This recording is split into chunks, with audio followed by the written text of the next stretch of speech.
Once again, mayong gabi sa matag usa ka nato ug welcome sa ato ang pagpadayon sa ato ang basic evangelistic lesson. Ni anak kita sa atong ikapulo nga topic, and it is all about making sure. It is all about assurance, pagsiguro. Hinaot nga ang balaang espiritu once again magapanglihok sa ato ang pagtuon niining taknaa. Ato unang itugyan kini nga panagtigom diha sa mga pagampo gumikan kay nagasalig lamang kita sa Ginoo. Wala kita nagsalig sa atong kaugalingon bisag unsaon natong iskrima sa ministry. Kung ang kamot sa Ginoo dili magpanalangin, dili magpandong kanato, wala gayoy kapuslanan kining tanan. Pero nakasigurado usab kita nga as long as ang pulong sa Ginoo mo'y atong ibayaw, ang ngalan sa Ginoo mo'y atong ibayaw, matinud-anon siya nga iyang pasidunggan ang iyang ngalan ug iyang panalanginan ang iyang buluhaton. Magampo kita.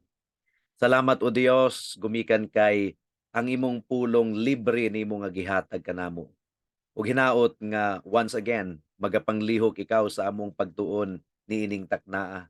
Tabangi ang imong ulipon sa pagbatbat sa imong mensahe ug ang kasing-kasing ug hunahuna sa mga naminaw niini imong pagaandamon ug himong himuong receptive o God nga magpasakop sa imo ang kabubuton. In Jesus name we pray. Amen. Okay, sumala sa akong giingon, ani na kita sa ato ang ikanapulo nga pagtuon sa basic evangelistic lesson. Lord be willing, next Saturday ang ato ang topic mahitungod sa biblical church life or the doctrine of the church. Kinahanglan gayud natong makatunan kung kita mahimong usa ka iglesia nga gikahimut-an at tubangan sa Ginoo. So ang tumong sa atong pagtuon ining taknaa mga kaigsunan, mao nga aron ipasabot ang sukdanan sa tinuod nga pagkakabig diha kang Kristo ug pasidan-an ang matag usa mahitungod sa self deception. Ang but ipasabot niini mga kaigsuonan atong i-test niining taknaa kung tinuod ba gayud ang atong pagkakabig diha kang Kristo. Atong i-test. Kunya ang atong testing device mao ang pulong sa Ginoo.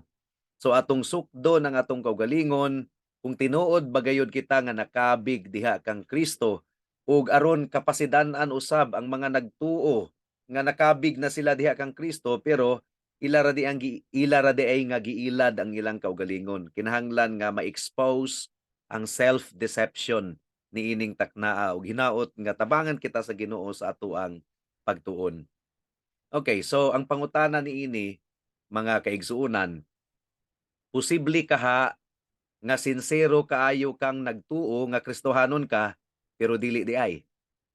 Mo kini prangka gayud kaayo nga pangutana ug bugat kaayo nga pangutana nga kinahanglan nga atubangon nato. Posible kaha nga sincero kaayo kang nagtuo nga Kristohanon ka pero dili di ay. So kinahanglan do na tay test. Ang bulawan, ang gold mga kaigsunan kinahanglan gyud na siyang patuluan og acid aron masigurado nato kung pure ba gyud na nga bulawan. Ang mga alahas nga gitinda diha sa Palao Supermarket sa una o kanang dapit sa Gaisano, ilang gihumol sa suka, ilang gihumol sa limonsito, kalamansi, kuan gihapon, sidlak gihapon ang bulawan kay very mild acid raman ang suka, very mild acid raman ang kalamansi. Pero kung humuli og kuan hydrochloric acid ug humuli og fluoroantimonic acid mo kana ang pinakakusgan nga asido sa tibuok kalibutan. Tan-awon nato kung yelo pa ba gihapon ng peke nga bulawan nga gitinda sa mga daplin diha sa merkado ug sa Gaisano diha dapit sa una. So sa una daryot jud ko mailad lagi kay nakumbinsi kay ko sa nga tanan sa limonsito, sa kalamansi nga gihumol sa alahas. Pero na-realize nako niadtong nagtuon ko og BS Chemistry diha sa IIT nga mild acid ra man gyud ay ang kalamansi. So mupalit unta ko mura og tulo 100 to kalas-kalas ra unta ko sa kwarta adto. So ang tinuod nga bulawan Musidlak gihapon bisan pag imong iagi sa kalayo, bisan pag imong patuluan og husgan kaayo nga asido. Ang tinuod usab nga pagtuo, ang tinuod nga Kristohanon, mulahutay gayod, mubarog gayod nga ligdong taliwala sa mga pagsulay, taliwala sa mga paglutos niining kalibutana. So atog yung tanaawon ning takna sa kagabhion kung tinuod ba gayod ang atoang pagkakabig diha kang Kristo. Makalahutay ba kini sa testing? Posible kaha nga sincero kaayo nga nagtuo nga Kristohanon ka pero dili di ay. Atong i-illustrate kini sa giingon sa John chapter 2 verse 23 hangtod sa 35. Juan kapitulo 2 bersikulo 23 hangtod sa 25.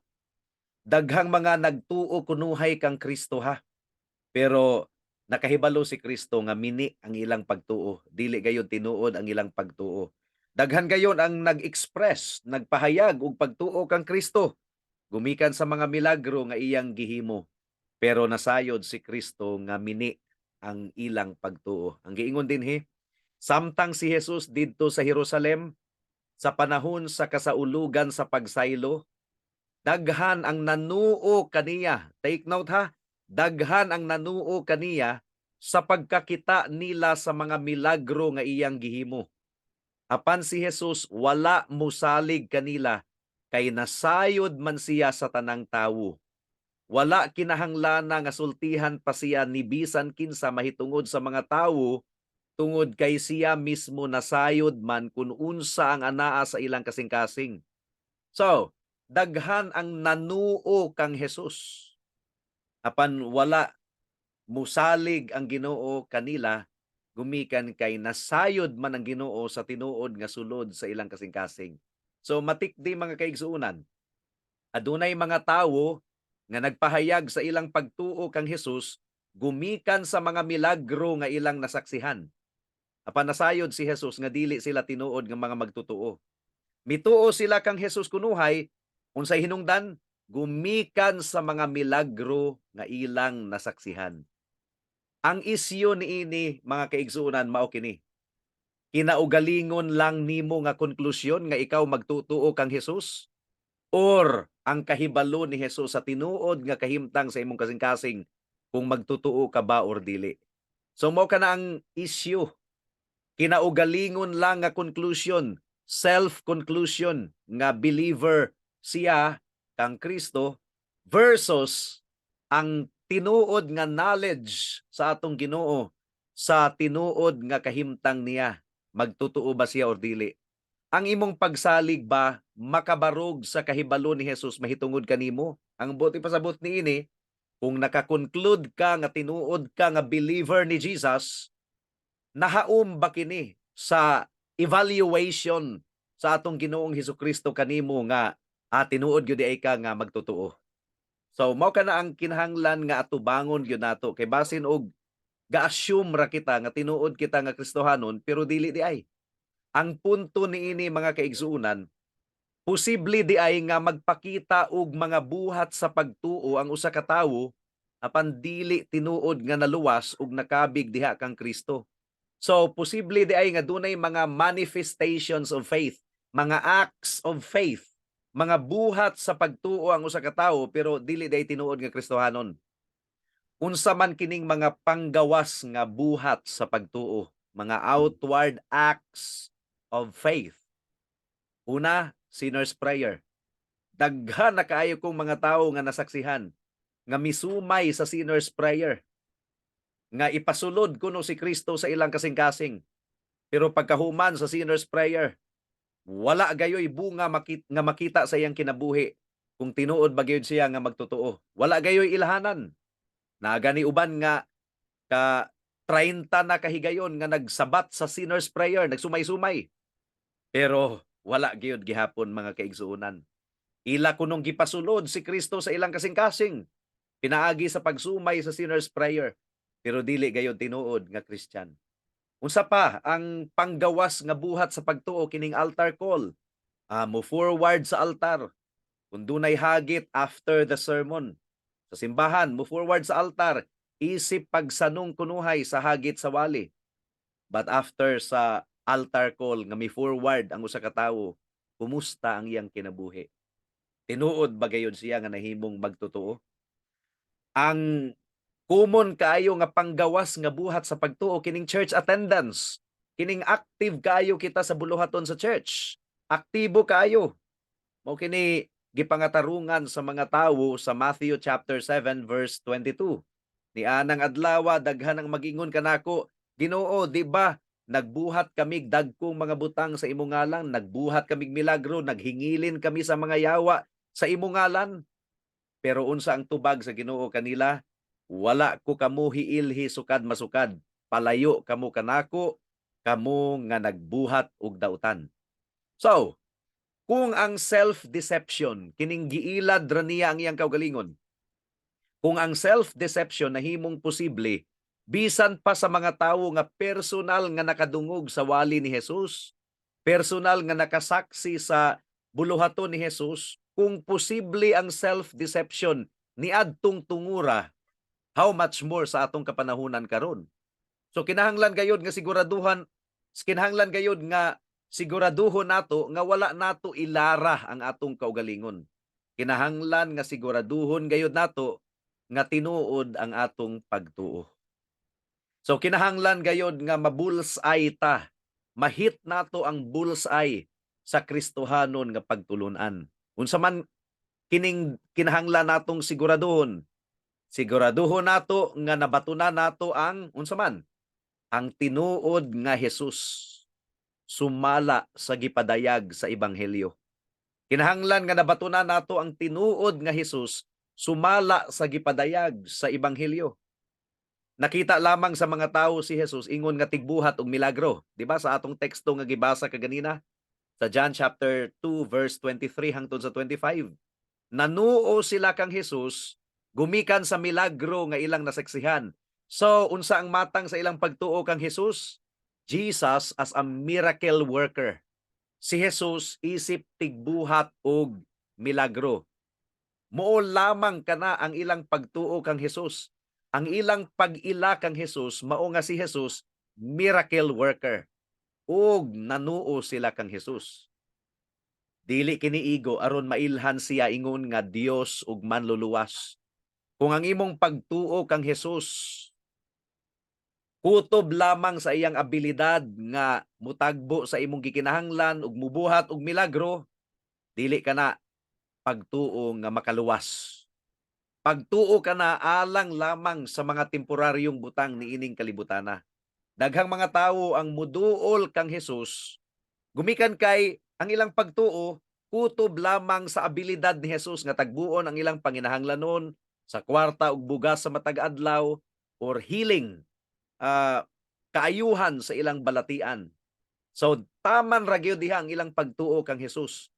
Pero dili ka na ma-elevate ngadto sa level sa pagtuo nga magdangat og kaluwasan sa kalag sa tawo. So, warning mga kaigsuunan, pasidaan.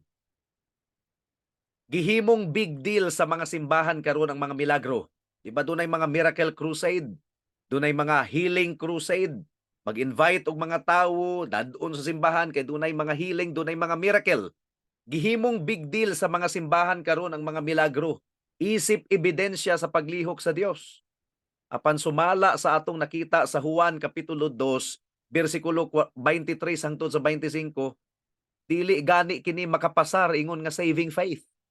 Ang mga tawo nanuo kang Jesus gumikan sa milagro, pero wala mosalig ang Ginoo kanila. Nasayod ang Ginoo nga peke ang ilang pagtuo. Dili kadto matang sa pagtuo nga magdangat og kaluwasan. Pagtuo lamang kadto nga excited sa mga milagro ug sa mga provision sa Ginoo sa panginahanglanon sa matag adlaw. So siguraduhon nato nga ang atong pagtuo tinuod gayod. Siguraduhon nato nga nabatunan nato ang tinuod nga saving response isip pagsanong sa tawag sa ebanghelyo. Well, unsa man kining saving response? Masabtan nato kini pinaagi sa pagtuon sa pakighibalag ni Jesus kang Nicodemos sa Juan kapitulo 3. Remember ang atong gibasa kaganina nga teksto, Ang Juan kapitulo 2 bersikulo 23 hangtod sa 25 gisumpayan dayon kini sa pag-record ni Juan sa pagpakighibalag ni Jesus kang Nicodemus. Sumpay, immediate continuation ang account ni Nicodemus sa John chapter 3. Ang pagpakig-istorya ni Jesus kang Nicodemus magsilbing test case sa matang sa kasiguruhan nga nabatunan sa usa ka relihiyosong tawo. So si Nicodemus, relihiyoso kaayo, gani ang mga Pariseyo, sikrito nga mituo kang Hesus, dili nila ipahibalo ang ilang pagtuo kang Hesus kay nahadlok sila nga mahibaw-an sa mga katawhan nga mituo sila kang Hesus. Usa na niadto si Nicodemus. Si Nicodemus mugani nga nakikita siya kang Hesus sa takna sa kagabhion aron dili siya mahibaw-an sa mga tawo nga magtutuo day siya kang Hesus. Pero unsa ang matang sa pagtuo nga nabatunan ni Nicodemus kang Hesus? Ang pagtuo ba ni Nicodemus makaluwas? So mao kini ang test case. Unsa ang pagkaila ni Nicodemus kang Hesus? So atong tun-an ang sugilanon mahitungod kang Nicodemus aron makabaton kita og pagsukod sa atong pagtuo kung tinuod ba kini or dili. John chapter 3 verse 1 hangtod sa 7. Ang giingon dinhi, may usa ka pangulo sa mga Hudiyo nga ginganlag Nicodemo nga usa ka sakop sa pundok sa mga Pariseyo. So influential kining tawhana, magtutudlo kini sa Israel. Usa ka gabi ini ana miadto siya kang Hesus ug miingon kaniya, Rabbi, but pasabot sa rabbi, teacher, magtutudlo. Nasayod kami nga ikaw usa ka magtutudlo nga pinadala sa Dios. Walay tawo nga makahimo sa mga milagro nga imong gipamuhat gawas kun ang Dios mag-uban kaniya. Si Jesus mitubag, sultihan ko ikaw. Walay makakita sa gingharian sa Dios gawas kun siya matawo pag-usab. Grabe no, gidayig niya si Kristo. Iyang giingon nga tinuod gayud nga gikan ka sa Ginoo. Magtutudlo kay gipamatud-an kini sa imong mga milagro. Na-impress ba si Jesus sa pagdayig ni Nicodemus kaniya? Wala. Ang giingon ni Jesus, sultihan ko ikaw. Sultihan ko ikaw, walay makakita sa gingharian sa Dios gawas kun siya matawo pag-usab. Verse 4. Unsaon man pagkatawo pag-usab sa usa ka tawo nga tigulang na, makasulod ba di ay siya sa tiyan sa iyang inahan aron magpakatawo pag-usab? Nangutana si Nicodemo. Si Jesus mitubag, sultihan ko ikaw, walay makasulod sa gingharian sa Dios gawas kun matawo siya pinaagi sa tubig ug sa espiritu. Ang gianak sa tawo, tawo usab. Ug ang gianak sa espiritu, espiritu usab. Ayaw ikahibulong nga ako nag-ingon kanimo nga kinahanglan matawo kamo pag-usab. Kinahanglan ma-born again kamo. Ang mga obserbasyon nato niini nga pakighibalag ni Jesus kang Nicodemus mao kini. Unsa ang pag-ila ni Nicodemus kang Jesus sumala sa verse 2. Unsa ang iyang pagkaila kang Jesus? Isip langit nun nga magtutudlo og tigbuhat og milagro.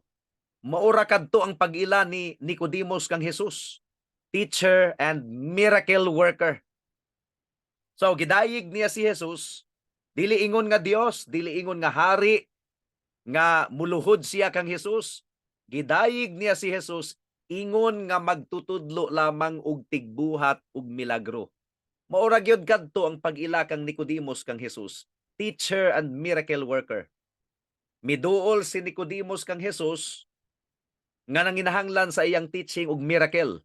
So gisikretuhan niya og duol si Jesus kay gusto patingali siyang makadungog og mga pagtulunan ug gusto siyang makasaksi og milagro. Sama sa motibo ni Herodes, mga kaigsuonan. Igo na ba kini? Dili gayud.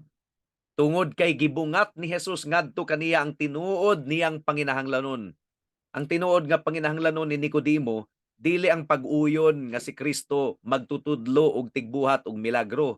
Di ba mo man pud kadto ang giuyunan sa mga tawo sa John chapter 2 verse 23 hangtod sa 25. Nanuo sila kang Jesus gumikan sa mga milagro nga ilang nasaksihan, pero dili ka naigo. Nagakahitabo ba kini karon mga kaigsuonan? Oh yes, dakong oo. Tungod kay murag naadik ang mga simbahan karon mahitungod sa mga milagro, sa mga healing crusade. Mao gyud kini gi-promote sa mga simbahan. Mao kini ilang pagpangagda sa mga tawo nga moduol sa ilang simbahan kay dunay mga healing crusade. Oy, adik ang mga simbahan, labi na ang mga Pentecostal churches. Pero sa bersikulo 3 hangtod sa 7 mga kaigsuonan, gi-introduce ni Jesus ang kingdom of God. So, kung kingdom of God, no one can see the kingdom of God unless he is born again. Mo kanay giingon sa verse 3, kung pagahisgutan nato ang kingdom dunay hari. Kung hari mga kaigsuonan, dunay awtoridad. Nga kinahanglan muluhod kita, kinahanglan magpasakop kita. Si Jesus mao ang hari ug adunay katungod ang iyang pagkahari. Kung si Kristo hari, kinahanglan nga muluhod kita sa iyang pagkahari, mubow down kita. Therefore, kinahanglang muduol ikaw kaniya ingon nga nagpasakop sa iyang awtoridad. Dili ingon og muduol ka kaniya kay na-excited ka lang sa iyang pagka miracle worker ug magtutudlo. Taman ra gyud diha ang imong pagtan-aw kang Hesus. So kung siya miracle worker, do na kay balatian, mitawag ka kang Hesus para maayo ang imong cancer o ang imong bisag unsa ang imo ang gibati nga balatian. O si Hesus makabuhat og milagro, iyang tagbuon ang panginahanglan. So do na kay panginahanglanon sa kwarta, miduol ka kang Hesus. Taman ra gyud diha ang imong pag-ila kang Hesus. Pero kung nabati nimo nga hapsay ang dagan sa imong kinabuhi, wala ka nagtamod sa atong Ginoong Hesus. Kaya ang imong pagtan-aw kang Hesus, miracle worker ra gyud ug tigtagbo sa imong gikinahanglan, magtutudlo. Sa mga panahon sa kahapsay, gikalimtan nimo ang Ginoo kay dili man siya hari sa imong kinabuhi. Si Jesus mao ang hari ug adunay katungod sa iyang pagkahari. Therefore kinahanglang muduol ikaw kaniya ingon nga nagpasakop sa iyang awtoridad. Hinaot nga nakuha nato kini. So mao kini ang requirement mga kaigsuonan. Mabuhat lang nimo kini kung nabatunan nimo ang bag-ong kasing-kasing. Bag-ong kasing-kasing nga nagpasakop sa kabubuton sa Ginoo, sa sugo sa Ginoo. Mao kini ang kahulugan sa born again. Ang born again dili ka na relihiyon. Nakabaton ikaw og bag-ong kinabuhi nga wala nimo mabatuni kaniadto. Bag-ong kinabuhi kaniadto, rebuilde ka sa Ginoo. Kaniadto wala kay pagpakabana sa pagsimba sa Ginoo. Kaniadto wala kay pagpakabana sa himaya sa Ginoo. Pero karon na born again na ikaw, but pasabot na bag-o na ang imong kasing-kasing. Dili kini mahitabo sa sinner's prayer mga kaigsuonan. Bisan pagkausa ka gatos kang musumay sa sinner's prayer, kung ang balaang espiritu dili magapanglihok sa imong kasing-kasing, dili gayud mabag-o ang imong kinabuhi. Mo kining giingon sa verse 5, born of the Spirit, no one can enter the kingdom of God unless he is born of water and of the Spirit. Born of the Spirit, ang but ipasabot, ang balaang espiritu lamang ang makahatag kanimo sa bag-ong kinabuhi. Kanya ang giingon sa verse 6, ang gianak sa tawo, tawo usab. Ang but pasabot niini, walay paglaom diha sa imong unodnon nga kinabuhi. Makasasala ang imong kahimtang isip tawo. So ang gipanganak sa tawo, tawo usab. Kinahanglan nga matawo ikaw sa espiritu. Kinahanglan ma-born in spirit ka. Something nga ang balaang espiritu lamang ang maka-perform sa imong kasing-kasing. Dili kini mahitabo sa ritual. Dili kini mahitabo sa bendisyon, sa pari, sa bunyag. Dili ka na mahitabo mga kaigsuunan. Mahitabo lamang kini sa pagpanglihok sa balaang espiritu sa kasing-kasing sa tao, busa tawag sa Ginoo higala. Aron iyang bag-uhon ang imong kasing-kasing aron luwason ka gikan sa kasing-kasing nga makasasala nga nahigugma sa sala. Mao kini ang pasidaan mga kaigsuonan no. Posible di ay nga duna kay mga faith actings. Posible di ay nga duna kay mga faith actings nga unod-non lamang. Nga aktibo kay ka sa church, aktibo kang moapil sa choir, sa praise and worship, mga faith actings na. Perfect ang imong attendance. Pero walay pagpasakop sa pagka-Dios ug pagkahari ni Kristo.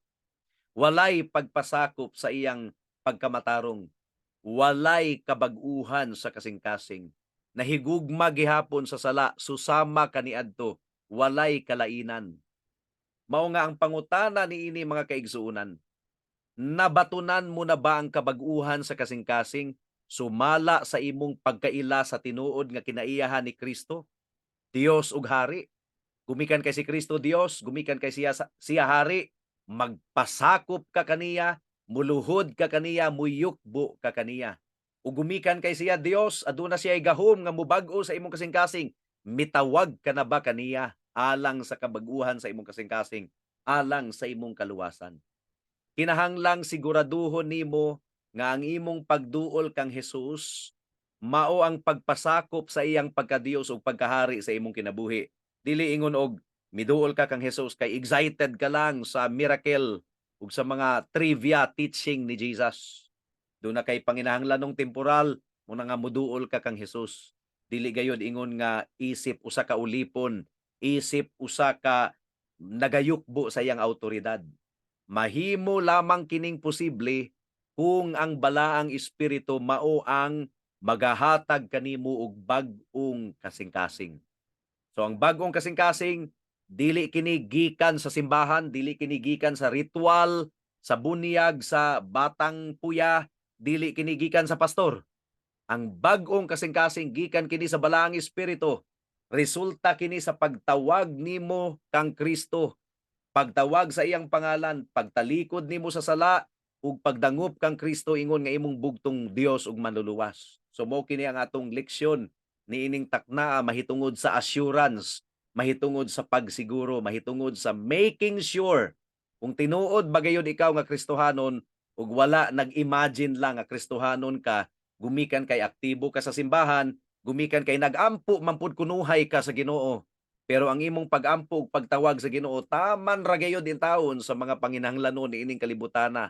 Wala gayud ma-elevate into something nga nagasalig lamang ikaw sa dugo ni Kristo alang sa imong kapasayloan, nagasalig lamang ikaw sa iyang pagkamatarong ug nagpasakop ka sa iyang awtoridad isip Dios ug Hari.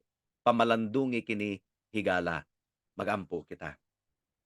Salamat o Dios sa mensahe nimo niining taknaa nga nag-diagnose sa tinuod namo nga kahimtang kung tinuod ba gayud kami nga Kristohanon.